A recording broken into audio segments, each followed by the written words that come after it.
Ia, ia le tua nei tu lao le aso. Ia o le tato pol kalame masani le ia o uli tatasi ia ua whaingoina. O le MANAI o le MANAVA o GALUEGA. Ai le amataina la le tato pol kalame ma le tato whasoa nei tu lao le aso. Ia se i o tato a mata mua i se tatalo. Io vai le tua o le matou tama. Matou te o atu i o luma nei tu la le aso tama o na nei pol kalame ma nei mata upu. Ia o le amatou sauni amataina i nei lava i tu la lo matou tua. Ia o se GALUEGA e whaia fua le nei GALUEGA. I wholawhalaina le o lau.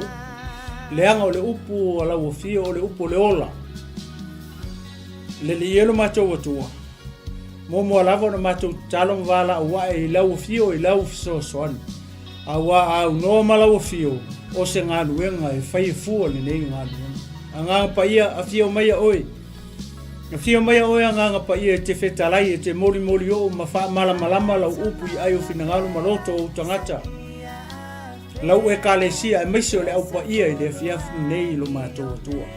Ia o se GALUEGA lava ua whaia fua pe au noa ma lau fio. E fia mai oi e te mori o lau upu ma lau sa vali ia i le fiafi le nei.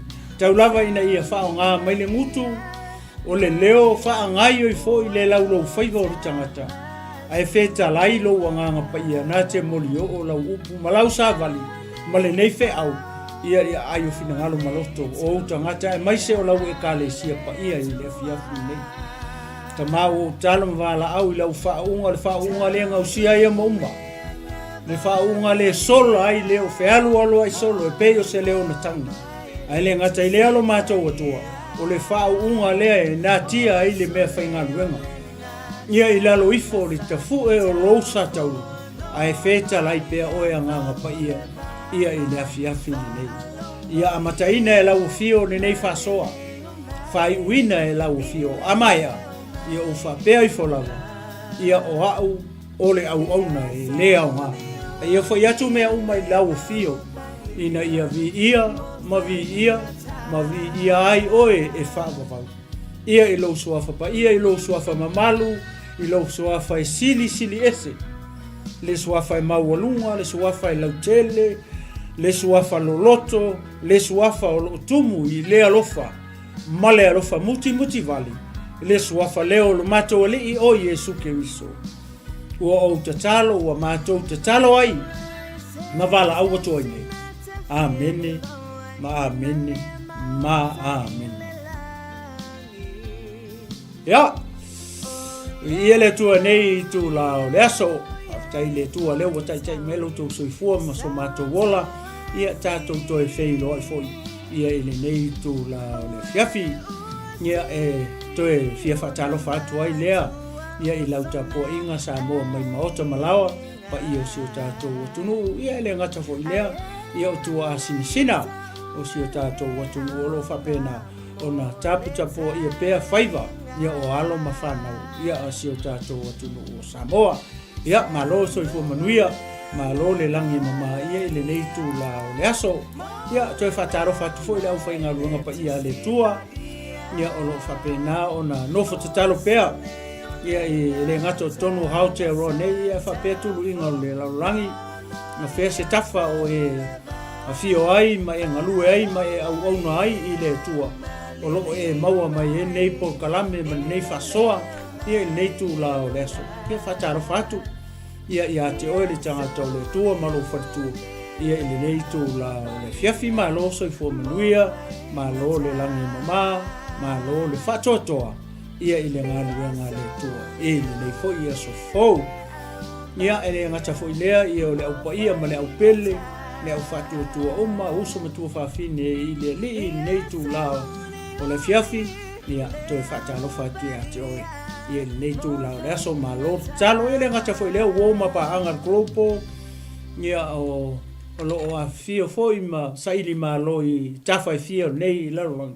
O feo e ma ua mai ei, ia le nei o unanga nei tu lao le aso, ia whatalo whatu, ia te oe le pele. Ia i le nei tu lao leaso, ma lo soifua manuia, ma lo le langi mama, ia i le nei tu lao le fiafi, ia ele ngata foi lea wo mapaanga ila to uma foi o lo fia pe malango langoina foi le nei ala leo man nei ala ata ia fa ta lo fa tu ia te oi ia ile nei tu la leso ia malo soi fo manuia malo langi malo ngalue malo le sai malo fa to ia I fe au manga luenga nei aso ia ele I la lo la ma le tato por kalame ma le tato fa so nei tu la leso ia to e fia momoli atu ia se fa taitele ia tato sponsors ia o lo fa pena ona lango ina ma losi pe ia le nei au unanga ma le nei ministry ia ele ngata fo lea ia o ekalesia taitasi ia o fa pena fo ia na tutu mai le au so soani ia ele nei ala leo ia ma le nei au unanga ia le ngata fo leo ona le tua mo la to faltua ia o fia pe ia lango fo ia ini nei ala leo ia I aso uma le matou tatalo e fai ia masu I sunga le li fatonu pasta mai poreta ia matou te momoli e tu ai le matou fa taitele e manatu male tali tonunga ia leo ia I matou se taui au le matou tatalo male tatalo fai pea ia matua fa manui atu le tua ia te utou I pisinisi o le kalesia keriso ia fa pe au ona le tua mo la tu fritua ia o le tua manuia o le tua e tele ia wala na te tapena ina ia ala tua ia manuia ia io to business ia fa pe le kalesia keriso a lo fa le tua ia te tala lo na langi ia matua sasa ifo malilingi ifo fa ua na fa manuianga ia I lunga o to business meso le kalesia keriso ia fa pe au na le tua fa lua atu ia fa manuianga le tua ia te o to uma o le lango ina ia ma sponsor ina foi ia le nei ala leo nei ala ata ia I aso tasi ia malo fa tai ia ai le amataina ia o le masani ale nei foi au nanga ia I le tele waso ele mafai a na tua ele mafai lava ona fangaloina ele mafai lava ona matou fangalo ia se fautuanga fata oto atu mafata atia atu yo tafa ia ele nei tu la o le aso ele ngata ia ilato o le feanga ia I manga luenga foi nisi leo manava mai nga luenga ilato le sa ususeu le taiao manatu lewa manava nei taimi lewa nga ia tu maota malawa ia le ngata fo ile ia onisi lewa nga ia tu tonu o falifai nga luenga nei taimi nisi lewa mata nei taimi ile lua tolu fa lima ono ia nisi o la fata pena mai maota malawa nga I mai mata ile fa lima taimi fa pena ia ole fautuanga le nei mo o tau lava ina ia fata tia tu yo au tafale nei aso ele tonunga nei au nanga o se vai aso pisi le I tonu o New Zealand nei ona o le aso sa le lumana ia fa manatu ina ai ia le aso sa tama ia tonu nei tonu o lo to wa fio ia mo tato wau mawai ia o le fautuanga la mo oe nei tu la le aso ia tautua na ma oe lo sao ngale mu a fai o le te anga ia tu a mia foi ia fana witi mai le aonga ia o le fautuanga lava le tasi fa tatia tu yo o tafa nei tu la o leso tautua na ma o e lo sao ngale mo ia le ngata foi leo ila tu o le anga ia tu tonu fale oloa ma taulanga fa tau nei tu la o leso ia tautua na ma o ia utangia mai se fautuanga se tu alalo ia te oi pe a fai o maua mai nei polo kalame man nei ala leo nei tu la o le aso famole mole wa ai lo saunga le mu ma mato famole mole atu ia te oi a fai ele ai sau kupe ia fai tete au ai te tango vale au ai te ngoi se tulo ma ai ala yo ma nei mai o le ofu o seisi ale lo ia o le mea ngo ia o se fautuanga o se tu alalo ia te oi tautua na ma o mea umana o lo saunga le mu a fai o tango vale se tulo ma ave fua se mea ele o se mea to tino o lona winga ia naua ele saunga le mu e a foi le winga o whamatala e ono o mai e ni whawhita uli a oe e ono maua oe ave oe leo whai le wharastei ai le aise tina o le ainga o lae loka le wharpui o na ua e tango se ma e ave fua se mea e leo se mea oe o le whautuanga o le a se mea ua a vatu e lea tua i o tau a ao mo tātou lima o le mea lena e osi ai le taulanga ia i le aso sa o tamā a whai lava o le aso sa o tamā ia e toi ofu lona ofu mai le tausanga lea why not whakale lei a uli lei ia e toi ofu ai le tamā ia i le aso sa o tamā lea lo manai ai au e te tamo whai e maa ngaia le ofu o le tamā ai ngalo ia to e lewa e solia le tūla whono ia e ono tau mai ai e leo saunga le mu e lau tangata e leo saunga le mu lau loto ma lau anganga ia e ono wharepui e ta ua ai whai leo sau kama ia ua leisi tira ia o se whautuanga lea e whata oto atu e whata tia atu i au tawhatina ia tautua nā ma oe aso whapegi au e te tau mawhai e tusa fua le ofo le tama i le ofo le isi tama o lai whai ngā ruenga a whai o le tama o le ola le pengwhiki o le ise kupe o le lava le whaasoa tu o le tupe whai ele to na i a tamaiti ia a to a mai lava o le tama sa ofo le tausanga lea ia koe kawha lema au e ofo le sosale ngai ia o whautuanga uma ia o se mea e le lei ei tato uma wa e o fo ia au ia mea whapea a o loa lava fo ia o le se kupe ia lai ofu tausanga le ia le lopo ke la kulo ka ao ia ave le matua ka le ia mai auli pe auli me fo ia o mai e fo ia fale ave auli ia na mai le ofu lo le sa woka pe ia o le ofu fo ia o le tamu fai le se au wala fo le to solia il tu la fo ia male mawaila lo saunga le mu na fai leo la satama ale fa pui o ia o fautuanga uma ia e a nga mota to ia nei fiaf ia male nga fa lo okay ka o le fautuanga ia le ai manuia ele tangata le nga ke fia kalia ngi faukuanga tangata nga ke le fia kalia ngi fautuanga ia pule oi a le wa fa tia tu yo au tafa a tonu ke we ma ngalo mai next week e fa pere so e sa o aso le il faukuanga le nga mai o grupo ango le kango fua le pela ue mai o faro sainga mo ia le makanga ia le tu se fautuanga le fa tia tu yo tafa nei tu la o aso a la tato wanga ilo le tato na tu si nei fiafi leo e tanga ia nei lunga o le tato screen leo e le tusi o Luka fulfa fai upa se fulu lima e whangata mele fai upa e lufulfa o le yeise tala le tutonu ia mo tatou o ia mea o tala foi e poni mea umana tutupu o le kala lea o le tala fata oto o lona winga o e winga le langi le tala fata oto le i mo tatou le ala uka mwhai o te whaasoa atua i le fiafini. Atonu o le iei se a o onga, o le iei se whaamanatu, o le iei se whaamalosi mo oe le te mai moa mai. Ia maha ufo i le whaasoa inu. Leanga o ki kilo mo moe no o kango whai kau mo mua. Ia o le ke le i o longa o ngā moa. Mai se hau le ua tau o le tangata whaatua tua. Po o le keusiano. Ia po le ua ui tu tonu o le mea tau o le kalesia keriso o le au whaatua tua o le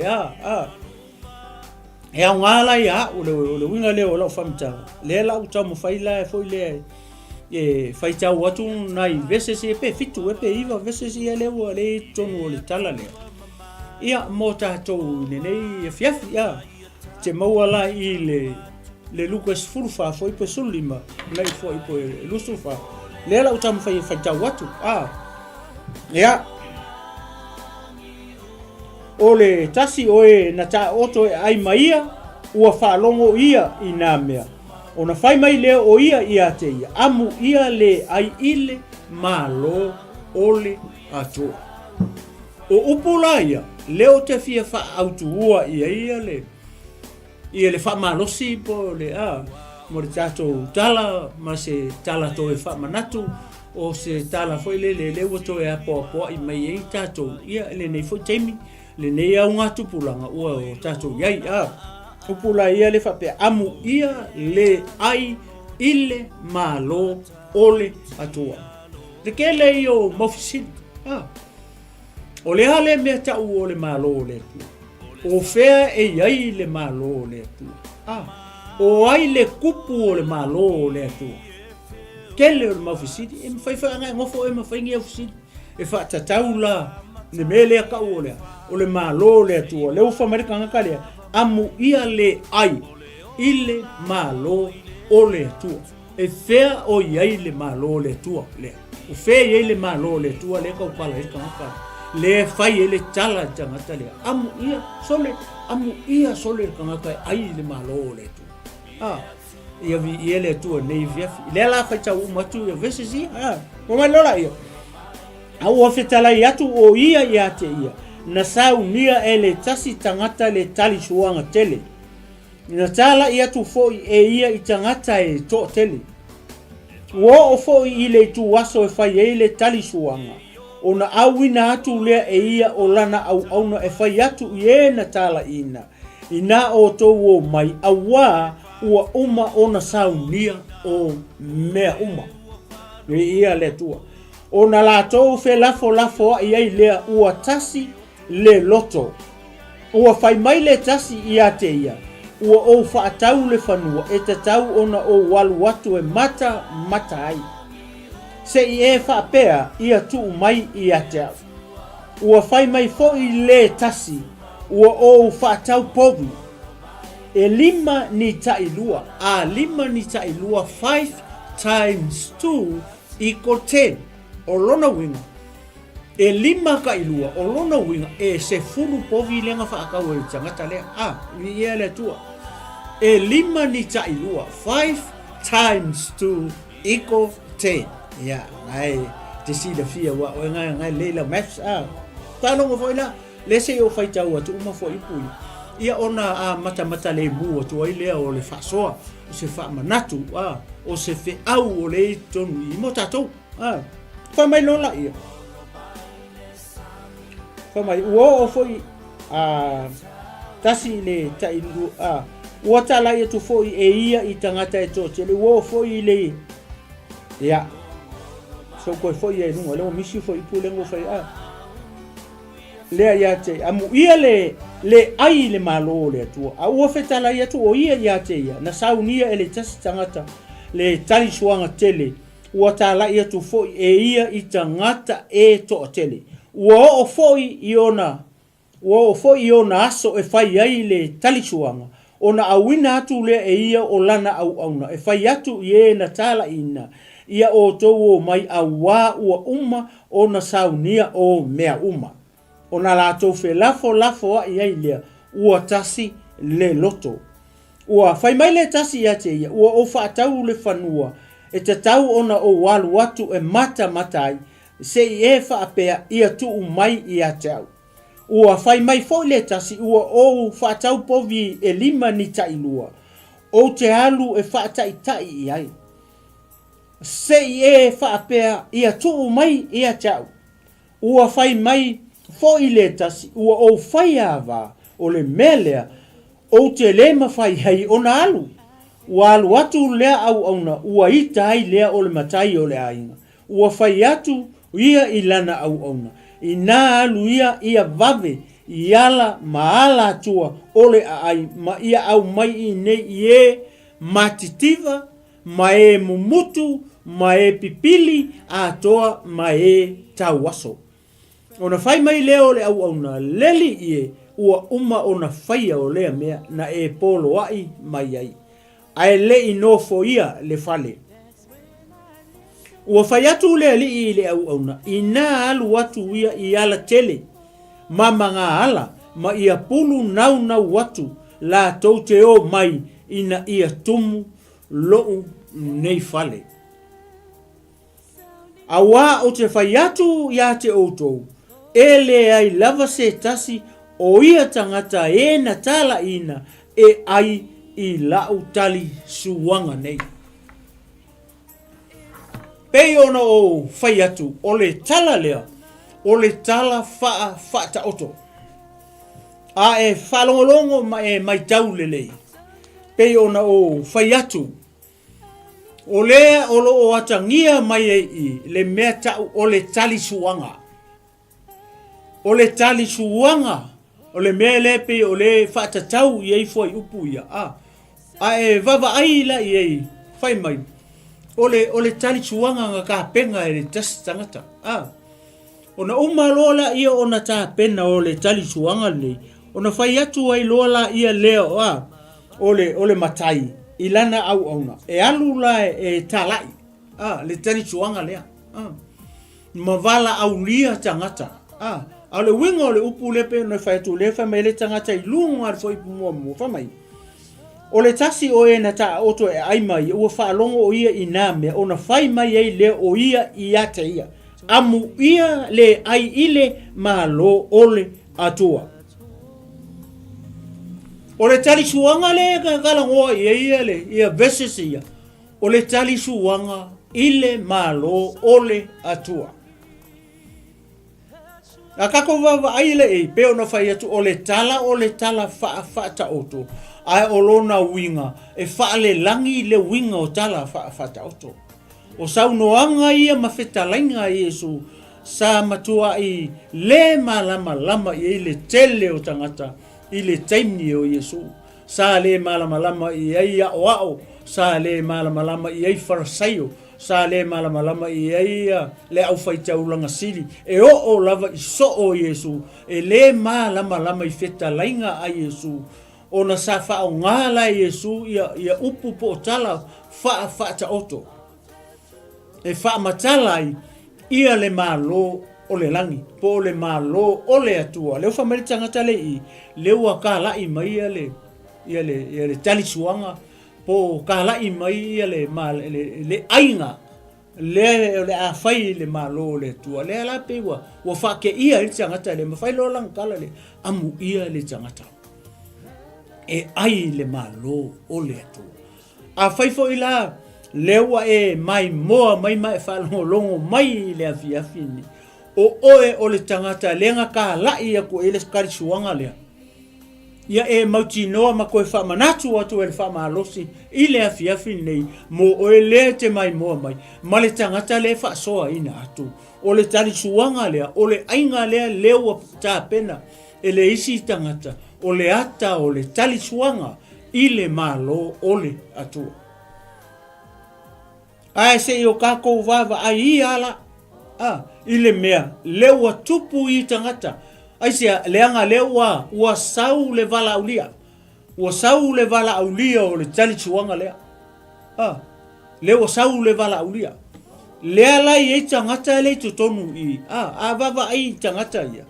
Maisi tangata e lua ia group o tangata o le group mua e fallinga mai e ese le group mua ese le group longa lua lenga koe ka lai mai I le tali suanga le ai vava I tangata ia o tuainga tangata ia le kumu le laurangi le kaimingi o I la tou ia lenga mua ta lai le tali suanga le po o le ainga le I le malo o le atua. Pe ona whai atu o tala ia o tala whata oto. Ai olona winga o le winga whaale langi. O aina mua ta lai mai e le tala le lei ma le tali suanga o le malo lea o le atua. O ai. Na mua ta lai mai I le nuu filifilia o le atua. O ai o Israelu.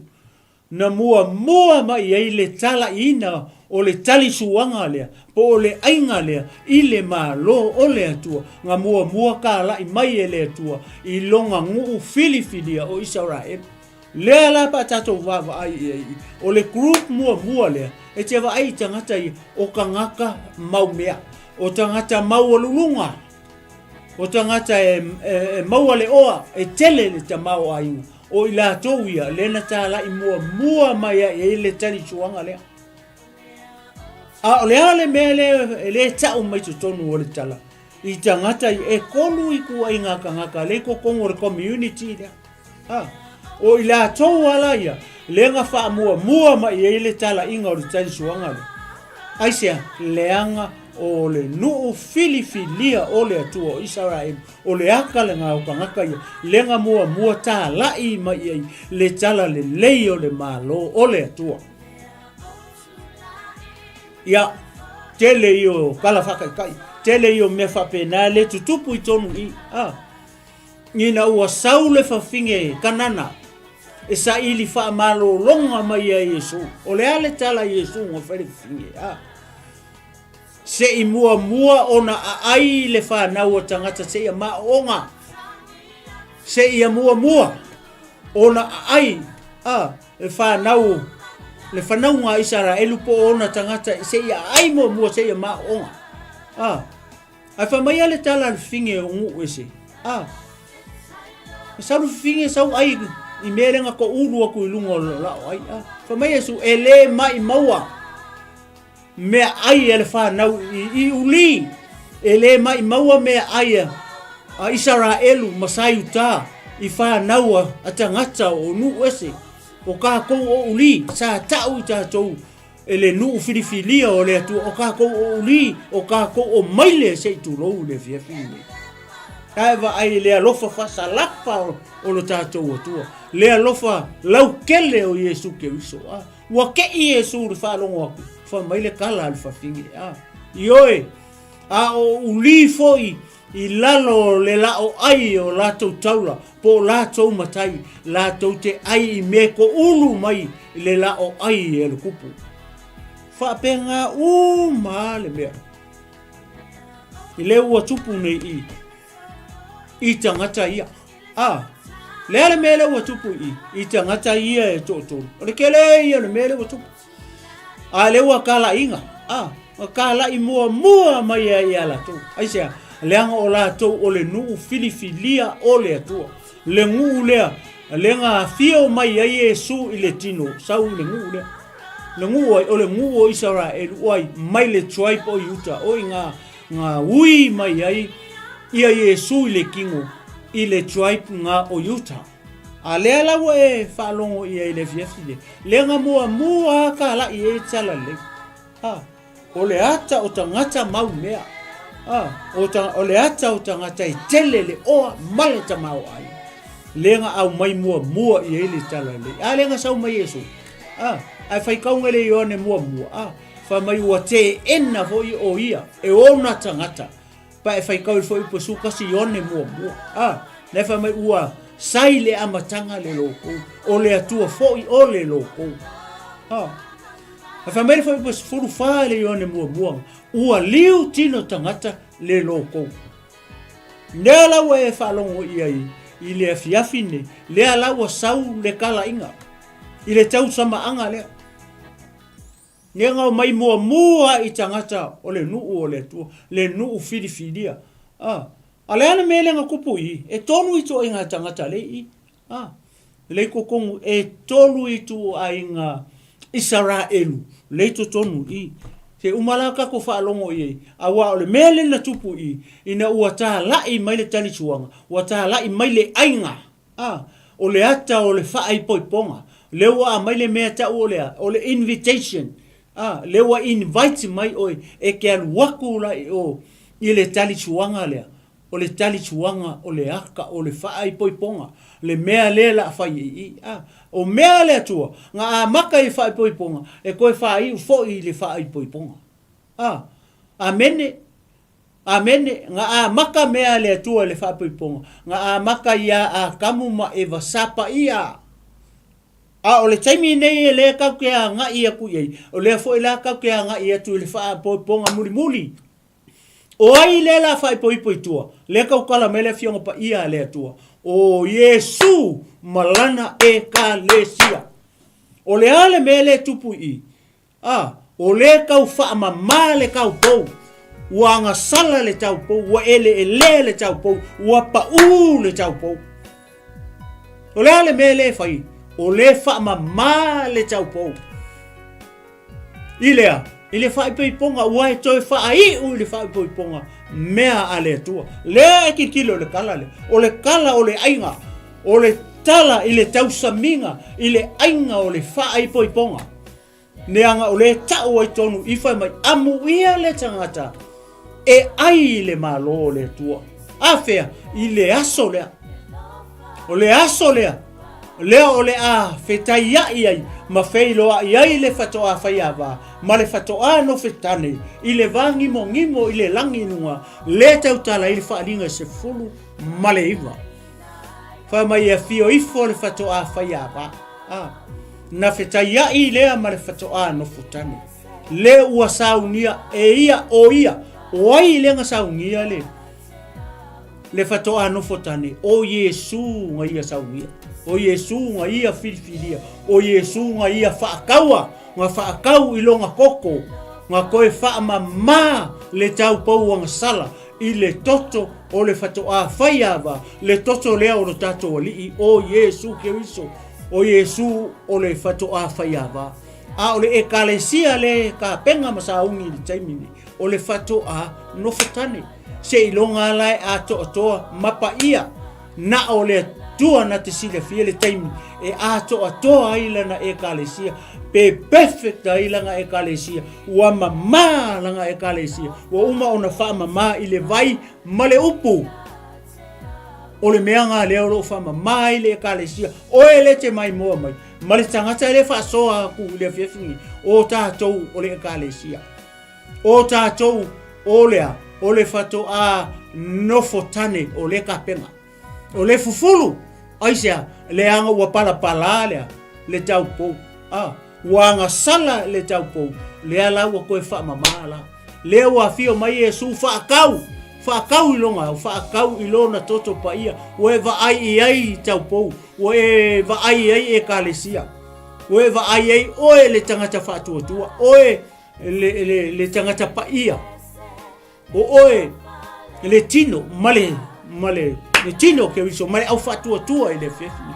o le kau wha mamaka ko le lopo le mea le waringa whaatuai mai le whatoa whaiawa o nga o le i mamaka ua awa o le taimi e mama ai le teine whaipoi o na toe whoi atua lea o le kau pou lenga e nganga sala po le tau pou lenga ele lea ua mama o na whailo ai lea ma le whatoa nofo tane e pa ia le whatoa nofo tane e pa ia le whatoa whaiawa o le aka o le whaipiponga lenga a maka mai o ia a kama ewa lela koe a whaai koe whaai ue i mea lea tua o Yesu malanga e kalesia o oe malanga e kalesia o langa e kalesia o tātou o lea le mele whai a tātou o lea kau wha mamaka ko so wake up ya vele nei tala wa le fa mai tangata le amu ia le ai le malo o le atua o ai kaunga ai le malo le tua o ele ke mai mo mai o ele tangata le kapenga o ele tangata le saungi ale wa mai le vala au le kako vava ai la ye se o kako vava ai le leia i tangata o le nu o le tua po le ale melenga nga kupu i nga ua vala au lia mai la to e kolu i ko ngaka le ko kongo community pe o fai o kanga mau mea le nga ave ele vala ulia ele i vala aulia inga ele atua tangata unu ese ye o ele ke mai mo mai marka le kaukala le nga o ka ko tangata unu ese nga mua mai ale vala au le tu i ona tangata se o ka ko falongo la ele viefini pe nga kalia e ona tangata pele ai kako falongo la le tali e tangata mua pa mai le tali e tangata mua o le ala wa umana si kako so le kiki pa mai kala ale au fa mai o le tasi fa mai tala o fo i le tu waso e fai ai le tali suanga le wa kar kai mi ai o fo i le taimi e fai atu ye na tala ina vai le wo kai mi fai le kali suanga le ala fai atu ye nga kala ina o tangata ye nga mo kala i mai le kala le o le ngu filifilia o le tua o Israelu masainta lenga mua asau Yesu e mai le tala le ia ngau e sila fia ngau e lo le mea nga o ina ua talai hato Yesu le tala le i lona nuu mona tangata filifilia ngā la koukalia o le fisili ngā la koukalia le kala le ngā la koukalia Yesu o le kali ele ai o le kali uma ngā le i pe o no fai atu o le kali ngā Israelu o kali ngā tangata o le nuu filifilia o le atua le ngā kali ai le na tali ai Yesu lako kali whanga le kali i Neanga o le tala faa ta oto. A o lona winga e faa le langi lona winga. Le ala ue faa longo i le fiafini. Le ala fai mai.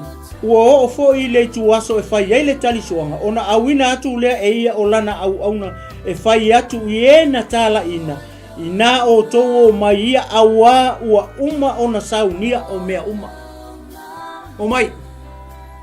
Kai mea fai paki leo uma ka penga lau leo uma saungi mea uma vai leo la tu le vala uma nga ave kusi vala ulia a le lau ko sau le si vala o mai lo leo ka penga lau leo uma nga saungi mea uma ka chuang ele ngai fe su maya maliu maya leo uma nga vai le mele kupui e fai aku e o mai lo le o manka penga lau masau ngia le tau ale fa ko akala ngole wari le fa ko fa la ko i le vesle sufulu valu ko va ai le leva nga va ko o le vala ulia ala le mele tupu i mele ele ka penga kangaka uma ia nga ave ele invitation pe le nga ave ele vala ulia ele ai masisi o kangaka ia ko Pouku uitu ainga tangata i e tōtōru. O le nuu o le atua, o sa ungi. Le whako a whai lako kongu i. Le whako a kalangoa po le alkongu. Aua le whanga au mai e le kusi vala ulia. O le movinga le ngā ngō whewha ia. E le masese ango e le vala ulia. A lai alu ar ka penganga le atua ia. Mo le kausa maanga. Le ala ua ready kausa maanga. Le ala ua whai atu le ua ngalu roa. Alu fea kui kanga e kala i e whai o mai. Leo o man ka penga le lau ai. O le kaimi o le ai. O le kaimi o le it. Le kaimi le a ka kui e. So le, ai kala i aku ai whai le wha poko ngar ko. Konu e whai lako karangoa. E ka umai e le ima sesi nga sa ungi. Mai le ngei kaimi umi nga wako i kusi wala ulia. O le ase aka mo o e leke mai mua ma. O le ase aka mo o le ase aka mo kako. O anga wheha nga e wharongo. O anga whea nga e whaalongo ai. Mo vala au atu ia. Ia le atua ia te oe. Vala au atu le au auna le atua ia te oe. Uso. Ina salamo ia. Sau ia ina talia. Ia su e whai ma. Lima whaola i lou soifua. Sau ia. Sau ia talia Yesu. Sau ia talia le upua le atua. Sau ia talia poloa inga matula fono ale atua. Aua nei ngalo ia te oe leke mai moa. Mai whalongo longo mai le fiefningi. E iei le kaimi. E umai. E le te me whai mai le atua. That's enough. It's time to eat. Wow, mere kaimi kako ai. Ai sea, langa lewa umang kapenga. Le ko ia sesi mea i kala aku. Fio mai. Kala mai au. Lo wava lea. Whai loku kako ai. Ai vai le mea le mokupui. Lo winga lai fiu le si vai ngai fu e mai ka ma fakanga yo. A le wa saul fe au le au ngai wakulo. O mai le o manga. Ka penga lau se o mai wa lango. Ra kuai o mai fa se loku ka ko ai. Ala me le waku. O le wo fa ya tu o mai lo. Le wa o manga bala au. Pa o le mele ngal ka it's ready. It's time to eat. Come on. O mai ka ko ai. So le ka fio lai. Vai ai. Ele ai ma sesi wa saungi. Ele ai ma sesi wa ka penga. Ua makua i ngalo le vala aulia le nga vaku yala. Po femo i. Po lato manatua le vala aulia le pele ai. Le la vai le tangata. Ngake le o manga kua inga le longa vala aulia. Malonga vala awinga nga ia sau le ka mafakanga male ainga le wa ingalo ako. O le ase awa onga mo e ma o ma itato uma. O anga fea nga e whaalongo. I se vala au fa pe ia te uso ma tu fa fine I na o maia e talia le vala au a Yesu. Pa mai Yesu ia oto o maia te oto uma oe mafatia matinga ina I avena. Ngai ke fai tau ina matai Yesu kasi foi I po lua se fulu ma le van. Ngai vala au mai Yesu nga. Ia oto maia te o au e malolo ai oto. Ele o se loku ko ke malolo ai o Yesu e malolo ai ka ko uma. A le loku male kale si o ka ko. A o le malolo ai tato o Yesu ke risole le va ile inga le fai. O mai le o saungia me uma kope walango. Fai loko ya kali sua. Ale wala ku fe o mai. Ale vai na ile mele o tuku. O I ka ko ke dio ai. Le te ena ele nuu o le tua o lo lato wala auli. A fai le ue whanongo rongo mai le fiafini. E te le Italia ina le wala aulia po le wala aua Yesu I lo soifua ma lo wola ma le ngaka fo le kaukala. E leo le fiafini, e leo le asoringi, e leo le kaimingi e ke kalia I le wala aua le tua. Leo wala au sao kwa ia o ele ke mai moma. A fai e te le Italia ina Yesu. A leo o pe o se eskengi lo whanongo mai le fiafi nei ma e mai moa mai ma e mata mai I le fe au leo mo moli atu I le fiafi nei fa maka e leo lo kaimi fa mata e leo lo wafi ni anga le lei atu le anga o le atu ai ke o au ange e ke enga le vala au pe a fai leo vala au atu le atu ai atu le fiafi e ala I le muku o le tangata le kaukala Ki whalongo la I la wari I e to tonu ma le lako pa. Leo wa whai mai I. O kangaka nga wala aulia. O kangaka whapikoha ia. Na wala aulia whapitoa. E le tangata lea. Po le atua po Yesu. O ai tangata le whapikoha le wala aulia le. O tangata o lona nuu. O tangata Israelu. O tangata sai e Peru. O tangata sai ta. E makua I special tangata ia I luma o le atua. Aisea, le anga o le nuu filifilia o le atua. O le ngu ngā whangau mai ai le atua I le tino e ala I lo tato ali I o Yesu Keriso. O le ngu o le atua ngā mua mai ai le atua. Ngai ke wha maungia ngā o saule fitinge kanana. Sau whai mai I alofa tu langkama. Ua ulu ke mongi e whamai Yesu. E le mai maua. Mea ai le whanau I uri. Makalia e whawhinge rupunga. Sa o le lei oe. A o uri e ai masamu I lalo. I mea ko ulu mai I le lao ai ale kupu. O mea ngā mako kalia. Mea ko ulu mai. Ma mea nguki makifia kalia mea nga o mea fe ko uru mai e re ko uru mai sisime e ko uru mai lunga mea le kari e soa kupu a fai au se ponga aivi la ua kafe li super o re kupu a pa mai lalo e ai e tangata onu ete whawhikai ua maua singa ponga aivi la e maua li super spiko talia ma le loto maua lau palonga lai tangata I e totomu Ko mai ona la tau fe lafo ai ai lea ua tasi le loto. Wa vai me le mo wala ulia. Ko kele ka wala ulia u fa pe. Ma fa alongo o wala au pe matau uio atu pe. Le au fainga luenga pa ia le tua yana au auna mai le mea mai le ai mai le ala leo ma le ala leo o le tau wala au atu ai. O ko mai Ua kala kaimi o mea ai. O mai loa. Leo au manka penga lau. It's ready. O le kaimi o le ai. A le whako alanga mai. O le ale me leo o mai fai. Leo o mai fai le kong. So le. Ke loa e. Whamai kala na kusi whamai ua tasi lo ratou loto. Ua I kukusa umaroko o le kolu lea. Lea tau te karikongu ai ei. Nga makua I kasi ale loto o tangata o le nuu o le tua. La ko ke enga le lako mea ai le oi. O Yesu Keriso le alo o le tua. Nga lako ke enga.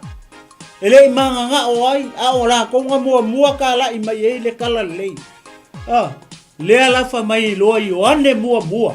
le fua ipo se fulu ma le lua fai mai a o i lātou o na talia o ia ma whaatua i lona suafa na ia avatu iai o lea manuia e ta ua ai i lātou o whanau ale atua o ai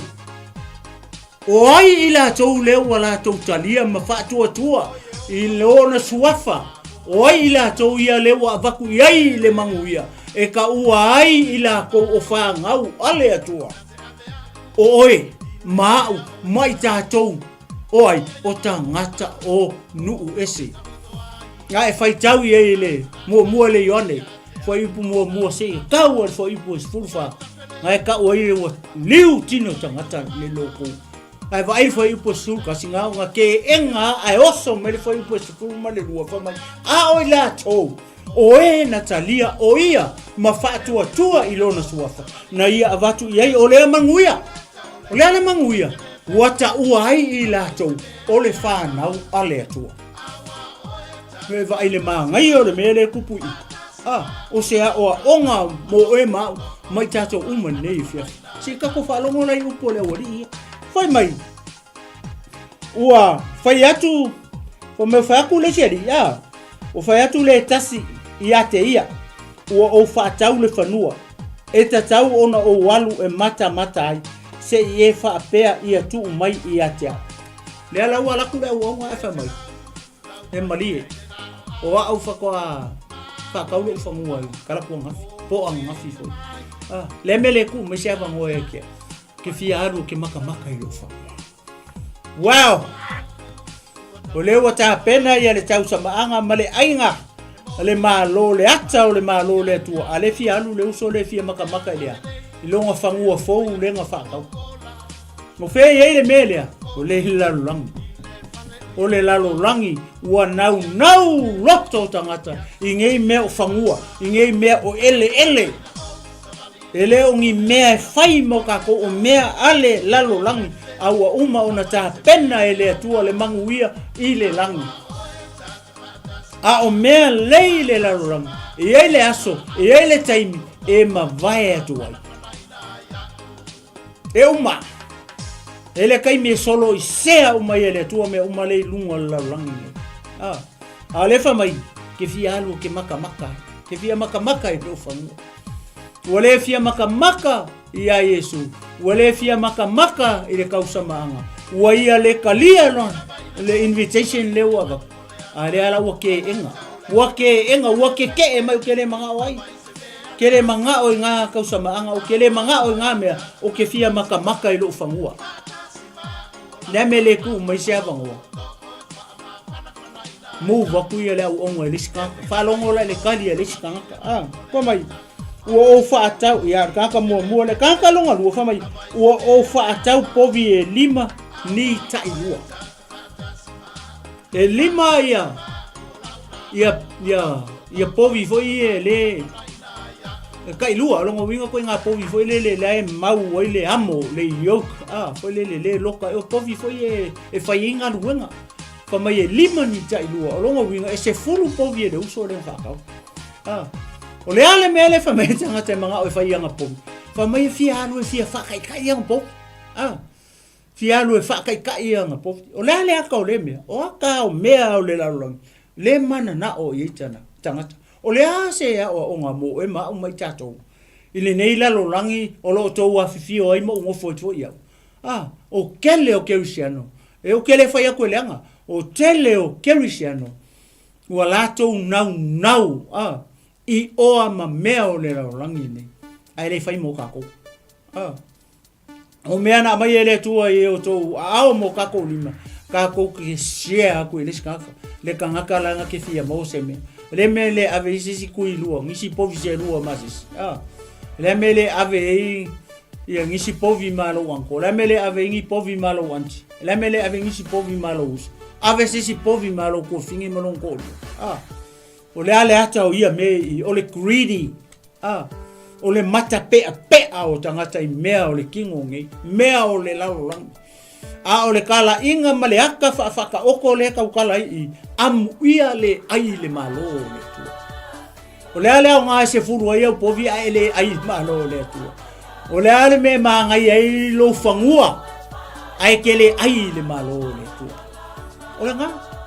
O le fesili nga, o le whamalosi nga mo o i le fiafi ni. Le ale au ngai kele ai lo fangua. Se lau marikoru eka. Le ale au nga e ke mau ai le lalorangi uma e mai mau ai lo wola. Talia le tala inga. Talia lo vala aulia mole malo ole atua. Au e ke enga le tala inga ole malo ole atua. Kalia lo vala aulia. Talia le vala au sau ya Yesu. O ia ole tupu ole malo ole atua. Ia ole kahakalonga lua. Kahakalonga kolu. Pai mai. Wa mai le tala. Ua fai mai foi. O le tasi ua o fai ava. O le mele o te le mawhai ei ona o o fai ava. Ua fai lo uko va. E le mawhai ngo walu. Le whaka umanga ngo aitu a ngafi. O le whaka umar whapaiponga siuso le a ngafi. A o le aka o le mele i. O le aka o le whapaiponga. Le ua wala au lia mai i. Le ala ua ia misi lea. Le ua ia misi lea, le karisuanga i le malo lea. Aisea, langa le ua fia o e holiday malanga peipi. Le ala ua misi ai le vala au sini. Le vala au mai le malo, o le atua. O inga, le fai ai le fai poiponga sini e ku langa fai poiponga le fai. Le whakoa fai a wā ngafi. Le whakoa ai tū ngafi. Ala ua ia le vala au lia. Le fai lau o nga ke Wonga ke enga le vala aulia i le tau sama anga le tau sama anga o le malo o le tua le whamaira kangaka lea amu ia le ai ile malo le wa e saungi e te ai le malo le tua wa e saungi e te talia le vala au lo vala aulia e te halu i le tau sama anga i le malo o le atua lea wa e whalongo i ai i le afiafi wa e vai le whai unga o le tala whamai awa o te whai atu i ate outou e lea i lava se tasi o ia tangata e na tala ina e ai i lau tali suanga le ai masesi o kangaka inga ka lai e ai le karisuanga i le malo le atua le ai masesi nga maua le ai masesi nga ai o ai kangaka ia nga mangui ai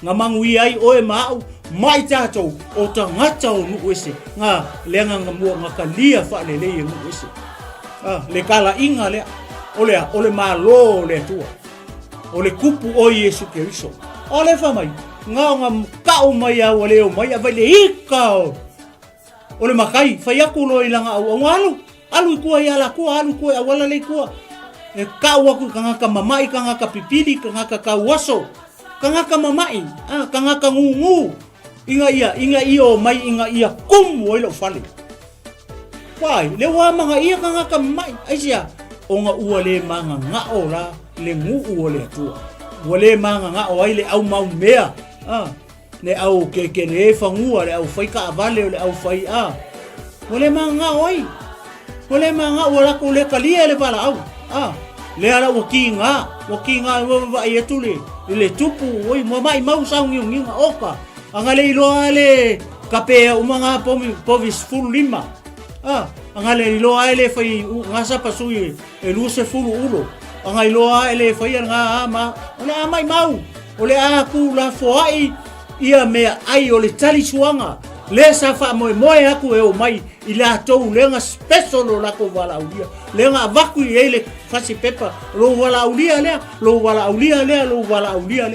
ale ale mele o fai kua le ala o mai wa ka wala o mai o ai le fai aku ka waso ia kau kau ko o mere kau waso kau su e mere au pipili ia wa le longa se me feme i so le pipili o le ngu o tangata mamai o ai kangaka ia fa akumulia kau sama anga ale kupu por tau sama anga ile malo le tu o tangata o nu ese O whea le mea ngai ke kauaso. O whea le mea ngai ke pipili. O whea mea ngai ke ngungu. O whea mea ngai ke mai e le fiafi ngai ma le kaimi ngai ma le aso ngai. E le o le aso ngai e ke kalia ai le vala au lea.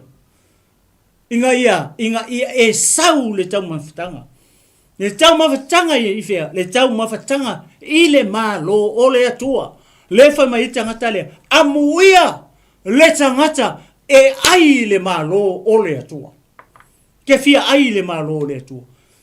E ke fia iai le talisuanga i le malo le atua. Le kakala kumo oe le fia fingi. A whai e ke fia iai i kalia le vala au le wala ku le fia fingi. Le vala au e Yesu ele vengi pepa. A ki kilo le vala au lia lea. Ke lo le ngave kus. Le levanga ngofu. Ele saung, ele kapenga. Le wasau le vala au. Whapea umale me le nga mau e tau po Joseph.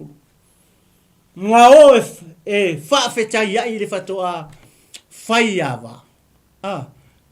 Nga o e whaafetai ai ia le tane.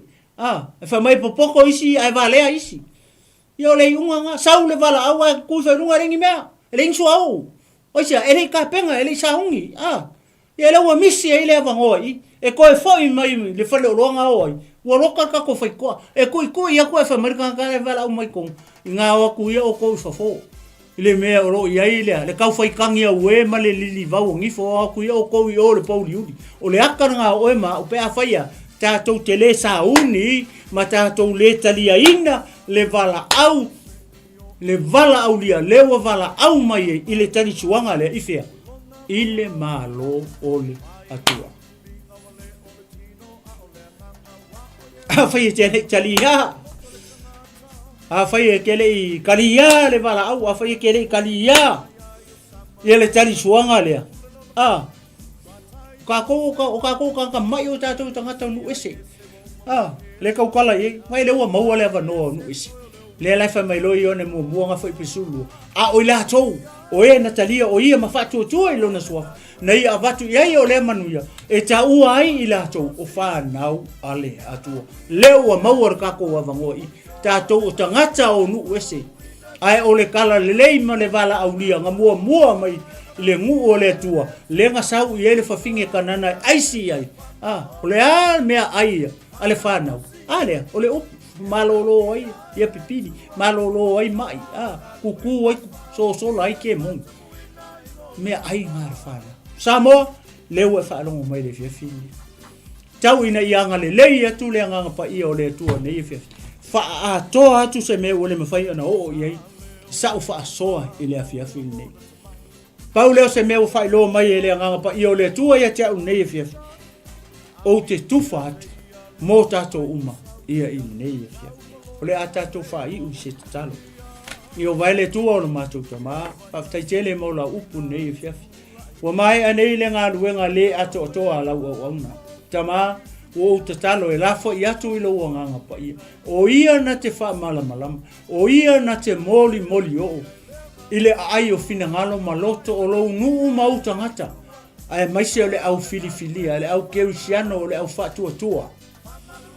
Le au pele i le afiafine. Ina ia saunia pea i matou.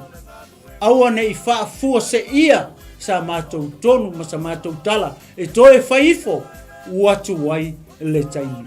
I lele i se upu se tala, ua le tau tamali i lau whaasoe le fiafini. Tama, whamangalo mai au o lau au. Lafo i atu lau nganga pa ia. Na te whaamala malama. A tini mamori o lau upu i ai whinangalo manoto lau nu mau tangata. Ai maise o lau e ka le sia pa ia i le fiafini. Ia le suafa pa ia e suafa mamalu suafa sili ese. Le suafa e maualunga, le suafa e lau tele, le suafa e loloto, le suafa o lo tumu i le alofa, male alofa muti male. Le suafa leo lo mato ali o Yesu Keriso. Ua o tatalo mavala, ua toine. Amen, ma amen. Ya, mai a teo nei le tunu malo fonga fulu, ia o te whatu Samoa. Ia nei tu la le fiafi, tō whasoifua, Samoa.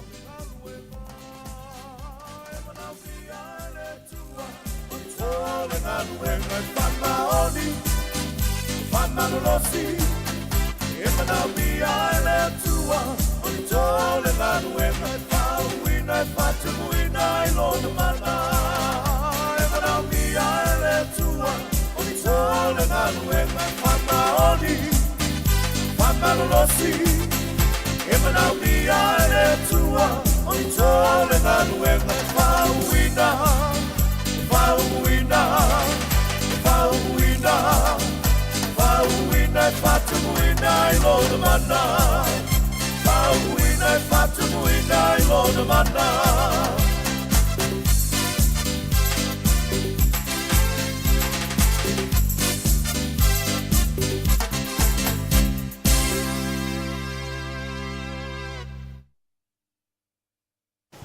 Hey sis, where are you going?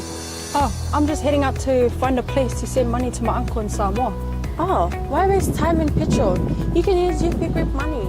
You can send money to Samoa and it's really fast. Really? Yeah. Can I sign up online? Yeah, it's really simple. Sweet, I'll do it now. Okay, bye. Bye. Sending money to your loved ones in Samoa has never been easier with the UP Group Money Transfer. Our service allows you to transfer money quickly and securely from the comfort of your home or anywhere in New Zealand. Your family and friends can conveniently pick up the money from over 40 villages across the Polu and 𝚟𝚑𝚍. No matter where they are, we've got you covered. Our user-friendly online platform makes sending money a breeze. Just visit www.upgroupmoney.com. Sign up and start sending money in minutes. We're here to help. If you have any questions or need assistance with signing up or sending money, please don't hesitate to contact our friendly support team at 09558 2896 or 0800 877 328, or visit us in the office at 6/22 Station Road, Ōtahuhu, Auckland 1062. Experience the ease and reliability of UP Group Money Transfer today. Your family and friends in Samoa are just a few clicks away from receiving your support. Visit www.upgroupmoney.com now to get started. Hey, is it true that your company can help us save money for our trip to Samoa? Yes, that's right. With UP Group Money's partnership with Vodafone Samoa 𝚘𝚘𝚢𝚘, you can save money while you're still in New Zealand. You'll need to register with UP Group Money to receive a Vodafone SIM. Once you have your Vodafone Samoa SIM, you can start sending money to yourself through your UP Group Money account to your 𝚘𝚘𝚢𝚘 account. You can only withdraw your savings when you're in Samoa. Oh, that sounds great and straightforward.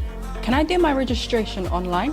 Yes, you can register for UP Group Money online. However, if you need assistance, you can come into our office and we'll help you out.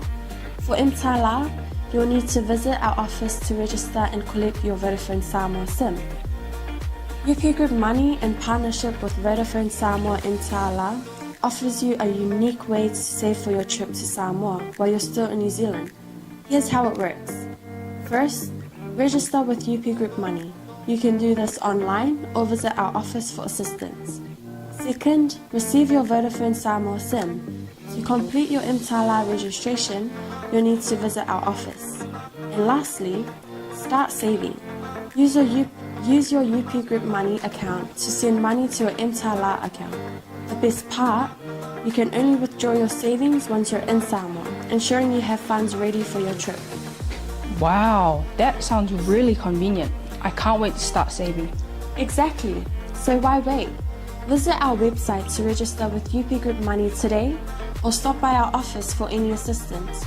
Make your trip to Samoa even more enjoyable with our hassle-free savings plan.